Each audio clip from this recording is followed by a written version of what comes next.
Hey guys, before the video starts, I just want to say that there's going to be some changes with these reaction videos from now on. I'm going to be cutting out like long stretches where I'm not really like reacting. There still will be some like blank face moments, but like there's going to be some moments where like I'm just not really like saying anything. I'm just kind of consuming. So, if you see that, then go and you're upset about it. Tough luck, man. Go watch the original video if you then. All right. Enjoy the video. Alright, so we are back, Gadies and Lenelman. I got off work a little early tonight. It's now 8 p.m. We're going to be reacting to the Fat Electrician's brand new video, America's Secret Weapon that won World War II, the VT Fuze. Now, I'm actually thinking about this. I have a feeling he did talk about this before. I think it was in the Ching Lee video. Original video is going to be in the description. If you saw by the opening, I'm going to be cutting out moments where I'm just going to be like straight facing solely because it's a moral thing. Plus I want to put some more effort in these videos because I saw retention was kind of like not really good. So yeah, let's get into this. Does anybody else remember that one time in the 1940s when nobody could get Christmas lights and nobody knew why, and then it came out like 10 years later that it was because America figured out how to turn Christmas lights into a super weapon to win World War II? Yeah, me neither, but we're going to get into it anyways. Today we're talking about the single most impactful weapon of World War II that gave the Allied forces an unprecedented advantage over their enemies. And before you say it, no, it is not nuclear bombs, okay? By the time nuclear bombs were dropped on Japan, it was not a question of who was going to win the war, it was a question of how is America gonna end it, and America chose to close it out with a bang. If you're not picking up what I'm putting down, I'm trying to tell you that the weapon that we're talking about today is the weapon that got us to the grand finale, not the grand finale itself, and that weapon is the VT Fuze, aka the proximity fuse. And we're gonna get into it right after a word from our sponsor. All right, our story begins in 1939, and at this point in time, there's approximately two different types of fuses for artillery and anti-aircraft rounds, okay? First, we have the direct hit fuse, which essentially is exactly what it sounds like. The round hits something solid, it then blows up. This is typically what's used in artillery. And then we had a variable timed fuse that was more commonly used in anti-aircraft rounds. Basically, if you saw planes coming in, you would try to guess how far away they were and then shoot it at the plane, and then after it left the barrel 7 seconds later, it would explode in midair, whether it was near the plane or not. And then, as I'm sure you can imagine, trying to guesstimate the range on a plane and then guesstimate where it's going to be at, and then trying to have all these factors aligned to blow up at the exact moment that it's near the plane wasn't very effective. And to put very effective into perspective, in the early days of World War II, they said it took somewhere between 2,500 and 1,800 anti-aircraft rounds to down a single plane. So pretty much everybody on the planet had basically the same idea, like, man, wouldn't it be cool if the anti-aircraft round just magically knew when it got near the plane and blew up at the exact perfect moment every single time, fume tubes. So the British figure out right out of the gate, like, hey, this thing's spinning at 50,000 rotations per minute once it's fired. We need to make these electronic components as small and as light as possible so they don't rip themselves apart just under the G-force of their own weight. Which makes perfect sense. I mean, when dad's had one too many chiladas on a Sunday afternoon and decides he's gonna get the kids going on the Ferris wheel as fast as he can, the fat kid flies off first, okay? That's just science.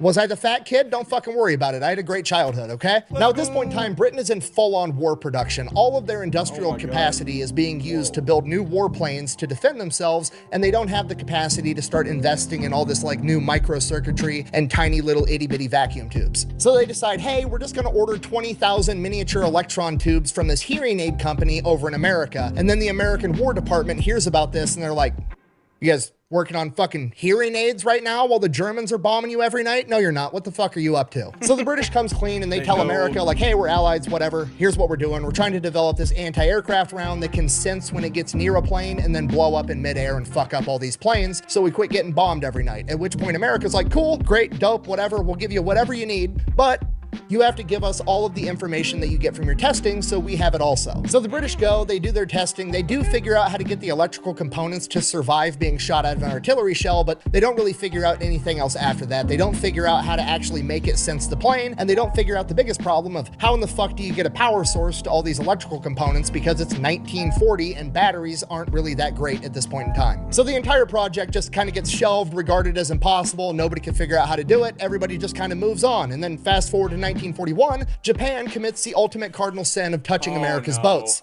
Oh, now you fucked up. You have fucked up now. At which point Uncle Oh, Sam no. was like, here, hold my beer. You, go get a bunch of science nerds, tell them I want to put a sun inside of a bomb so I can drop it on my enemies. Hand me my lab coat. I'm going to go figure out this magic bullet that knows when to blow up thing. Okay, I've said this once and I'll say it again. Nothing stokes human creativity like the desire to kill a motherfucker that you don't like, because America figures out how to make a proximity fuse in like a couple of months. So more or less oversimplified version of what they did. They took a Doppler radar, stuck it inside of this artillery round. That way when the round is flying through the air, I've heard about this before. It was the Ching Li video when he mentioned how this stuff worked, and then it was like the bureau was like, no, we can't use it because it's not effective enough. And then Willis was like, fuck you, you're doing it anyway. Get the fuck out of here.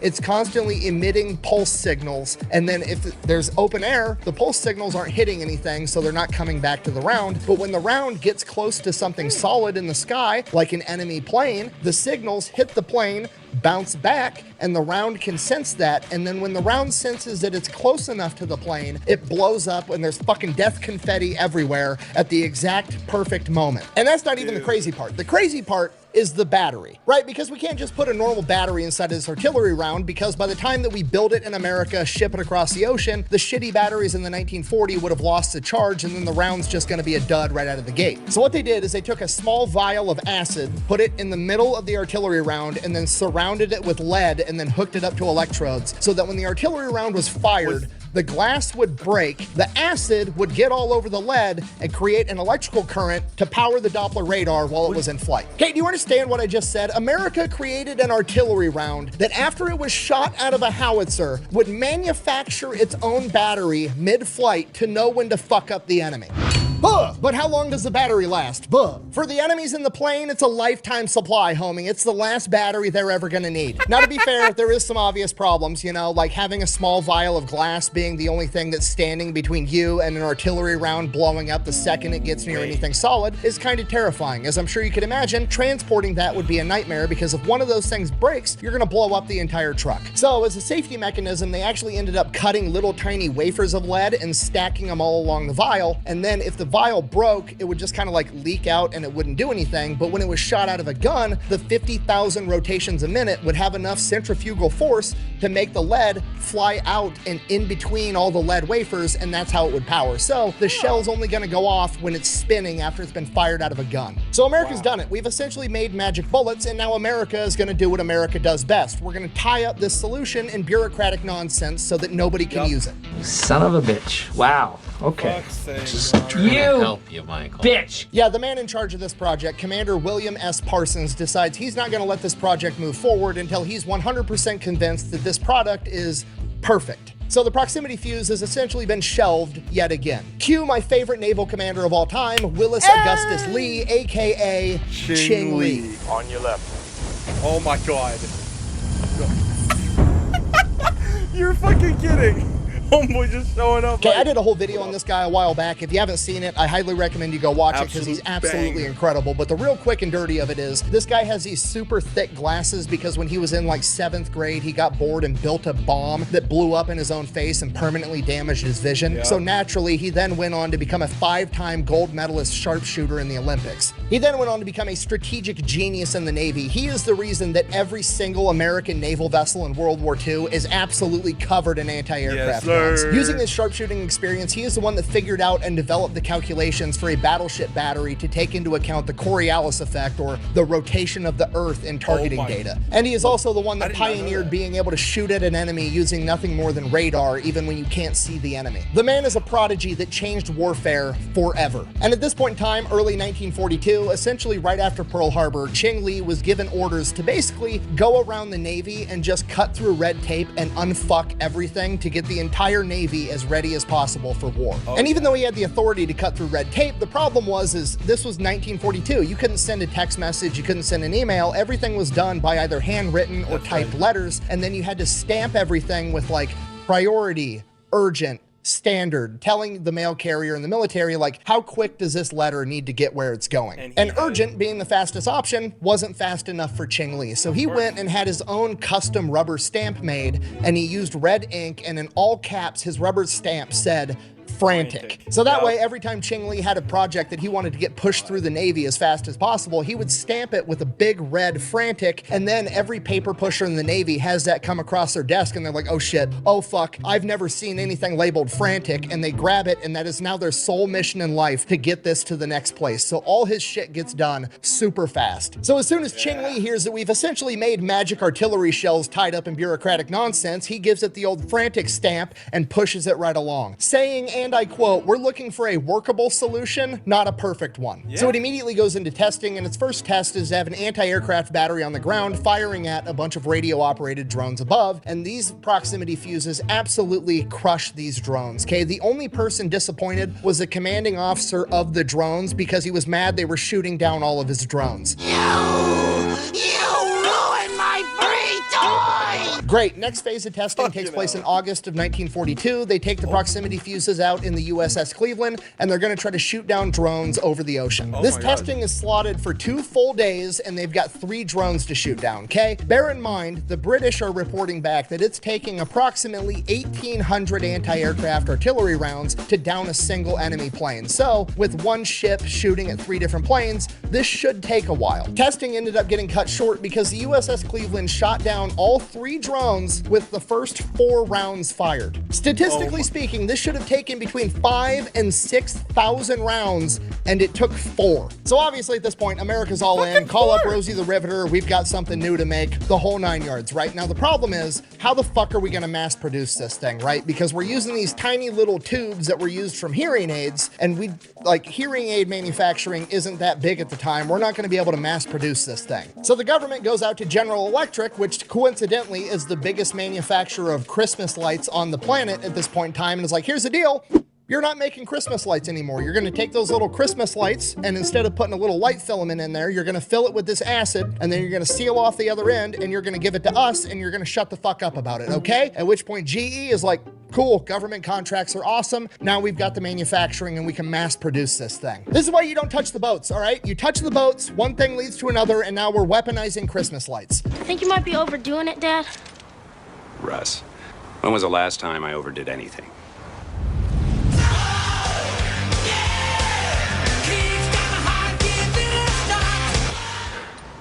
Okay, seriously though, this is absolutely huge. This has to be top.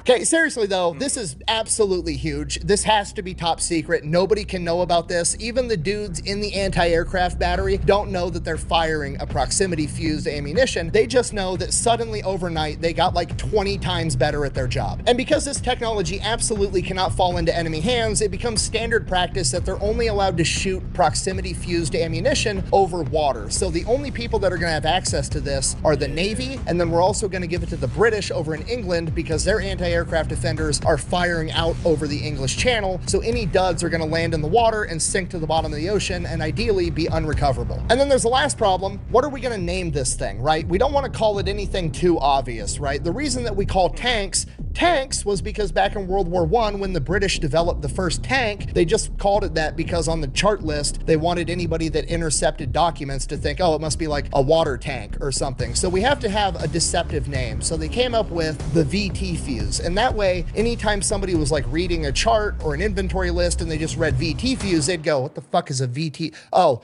variable timed fuse, those old school ones that just, you know, you spin the knob and it blows up in 7 seconds. Whoop-de-doo, who cares? So we've got it. Everything's perfect. America starts manufacturing 250,000 of these rounds. Listen, shout out to all the women and men of World War II. The women in the factories making all this stuff. The men serving. My love goes out to you guys from beyond the grave. Every single week. We start sending them out with the US Navy, and then we ship a ton of them over to Great Britain so they can start defending themselves against all these German bombing raids that they've been dealing with for like over a year at this point. The first VT fuse to down an enemy was on January 5th, 1943, when the USS Helena shot down a dive bomber, and from that moment on, the US Navy and the British air defenders started wrecking house with this new ammunition. The British reported back that the average amount of ammunition expenditure went from 1,800 rounds to down an enemy plane to 85. They said not only were they shooting down way more enemy planes with way less ammunition, but the proximity fuse was actually so sensitive and so good at its job that when it got near a bird in flight, it would blow up the bird. And at this point, common sense would tell you like, okay, maybe we should dial back the sensitivity on this thing a little bit if we're blowing up something as small as a bird, but no, because that means that it's going to be perfect to actually shoot down the German V1 rocket. Germany's been shooting these V1 rockets into Britain, and there's almost nothing they could do about it. They just kind of had to grit their teeth and take the hit every single time because these rockets were moving way too fast for the anti-aircraft artillery batteries to actually do anything to them, like 99% of the time. I actually found one account from a British soldier, and I'm paraphrasing here, but more or less he says that we knew we couldn't do anything against the V1 rocket bombs, but we would still go out there and shoot at them anyways, even though we knew we weren't going to shoot them down, just because it made the citizenry feel better because they didn't feel like they were completely helpless. They went from shooting down less than 10% of the V1 rockets to shooting down 85% of them with the new VT fuse. Now, panning back over to the US Navy in the Pacific, it's basically a turkey shoot at this point, and the Japanese are finding out the hard way that traditional dive bombing tactics are way less cool when the bullets flying past you don't fly past you and explode right next to you and shoot your plane down, right? Because that's what they've been used to the entire time. When they were getting shot at with actual variable timed fuses that had a secondary timer, the fuses were either blowing up way in front of them or they'd fly right past them and blow up behind them, and they were typically fine. But now, all of a sudden, for no reason from their perspective, all of the fuses are blowing up at the opportune moment every single time. The Americans are shooting down so many Japanese planes that they're literally running out of planes and pilots. And over the course of a little bit over a year, they've basically completely run out of experienced pilots because they don't do what the Americans do, where they're like, oh, we've got a really good, seasoned, experienced pilot. We're going to pull him out of combat, send him back to go train all the new guys, so all of our new guys are up to a higher standard. No, most other militaries don't do that. They're just constantly sending in their best guys every single time. And because of that, after about a year and a half of the VT fuse being used in combat, not only is there no good Japanese pilots left in combat, there's no good pilots left on the back end to train all the new guys, so now their entire air force is just completely crippled. And this is why by October of 1944, the Japanese resorted to kamikaze attacks, literally just bolting young men into the cockpit of a plane and sending them on a one-way mission to their death. Whoa. I finally started reading. An aircraft loaded with explosives with the intent to... young men into the cockpit of a plane and sending them on a one-way mission to their death. And while that is unfortunate for them, luckily for the Americans, the VT fuse does not discriminate. It can't tell the difference between a dive bomber and a kamikaze, so it just blows them up too. Now, there's a bunch of different stories where a bunch of different ships have shot down a ton of kamikazes using the VT fuse, but the shining example is the USS Laffey. The Laffey is a Fletcher-class destroyer, and the Fletcher-class destroyers was America's mass production ship during World War II. These things are so lightly armored that they are nicknamed tin cans. Using the VT fuse in a single battle over the course of an hour, the Laffey went toe-to-toe with 22 Japanese kamikazes, shot down 9 of them, and heavily damaged the rest. Do you understand how demoralizing that has to be to the enemy? Like, there's entire countries on Earth right now that don't have 22 aircraft in their entire military. I think the average for a first world country is somewhere between 100 and 150 total aircraft across all branches of their military. And that's fighters, bombers, recon, absolutely everything. Could you imagine throwing all of the fighter planes your country has at a singular ship that's referred to as a tin can, and it fucks up all of them? By this point in time, the VT fuse has officially changed naval and aerial warfare forever. And it's about to change warfare as a whole, because by late 1944, Eisenhower sees how effective the VT fuse is for the Navy in Great Britain, and he ends up demanding that they give it to his ground troops in Europe. After seeing how overwhelmingly effective they are, he doesn't give a shit about it being top secret and only firing it over the ocean anymore, because by the time they're able to capture a dud and reverse engineer it, the war's going to be over, and he knows that. So they take the VT fuse and they start sticking it in normal artillery. Now, normal artillery up until now was usually direct impact, right? The shell hits the ground, it explodes, launches shrapnel everywhere. That's still pretty effective, but if a dude is like dug into a hole, all the shrapnel is going to fly right over the top of him, right? And half the shrapnel, once it hits the ground, goes into the fucking ground immediately. So now with the proximity fuse, it's going to sense the ground 40, 50, 60 feet above, and it's going to blow up and blow all that shit straight down on top of people, whether they're in a foxhole or not. Blow up and blow all that shit straight down on top of people. Oh my god. What the fuck? Why is this here? That's... That's crazy. This is the actual fuse. Holy fuck.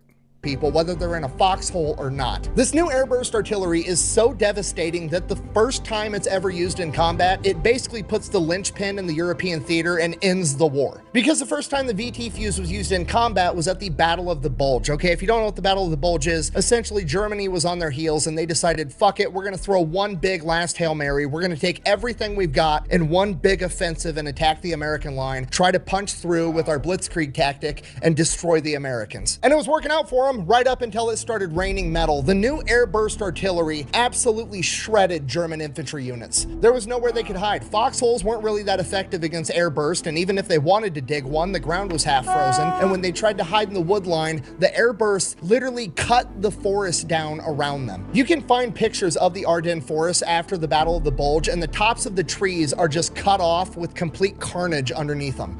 But chubby electron guy's exaggerating. The VT fuse wasn't that big of a deal, and it didn't make a huge impact at the Battle of the Bulge. Buh. You know what? Fine. Don't take my word for it. I wasn't there. Let's see what General Patton had to say about it. And I quote, "The funny fuse won the Battle of the Bulge for us. I think when all the armies get this shell, we will have to devise some new method of warfare." So yeah, while nuclear bombs ended World War II in the Pacific theater in particular, they are not the weapon that got the war to its end. That credit belongs to the VT fuse in both the European and the Pacific theater, and for that reason, it is the most important weapon of World War II. Real quick, I do have to give a special thank you because this video would have never happened if it wasn't for Fort Sill, the home of the artillery down in Oklahoma. In particular, Corey, the curator over the Air Defense Artillery Training and Support Facility, which is basically a museum for the history of American air defense weapons platforms, and the proximity fuse was one of probably 200 exhibits there. Me and my friend Ethan, also known as Habitual Line Crosser here on YouTube, got together and we're making a new Pepperbox exclusive show where we get to go around the country and tour military museums and learn from the curators at those museums. And here's a teaser for that. Training support facilities are not open to the public, and they are basically facilities that we can bring in soldiers to instill a little bit of esprit de corps to them. And Congress finds themselves looking down the barrels of too hot 40 millimeters. When you hurt Congress, that's going to be the end of your program. It worked perfect. Why are they mad? It hates piles of shit. It's awesome. This is my new favorite tank. There's nothing funnier than just America being like, this is cool. We're going to take it and put it in a museum. And that's a large blow up of the day that Japan fucked around. Mm-hmm. We get to the find out section. Yeah, the find out section's just past us. Suck that, German engineering. Can't build a prox fuse, can't win a world war. Fucking sucks to suck. No, you can get these on eBay too. I mean, about what, 42,000? Oh, you shouldn't have told him that. I know, right? Are you getting an M45 now? I mean, I'll put all the money we make from this for the next 10 years towards it. Telling me size doesn't matter. It's how you use it. That's exactly it. It's all about how you use it. So that's also what someone with small rockets would say. Don't lick it. We see that? Yeah. Please don't lick the artifacts. Unfortunately, yeah, the motors need the brushes replaced. Which that's a major overhaul on that one. No, it's not. I'm an electrician. I know how to replace brushes. You know what? You are more than welcome to come here, and this is one that I'd let you work on. I think that first episode is almost 2 hours long, and it is available right now over at pepperbox.tv if you want to go check it out. Other than that, thank you for watching. I gotta go. Let's go, baby. That's amazing. Hey, shout out Fat Electrician. This was a great video. This was actually pretty good. Take my like and don't shove it. Alright, I'll see y'all in the next one. I'ma head out.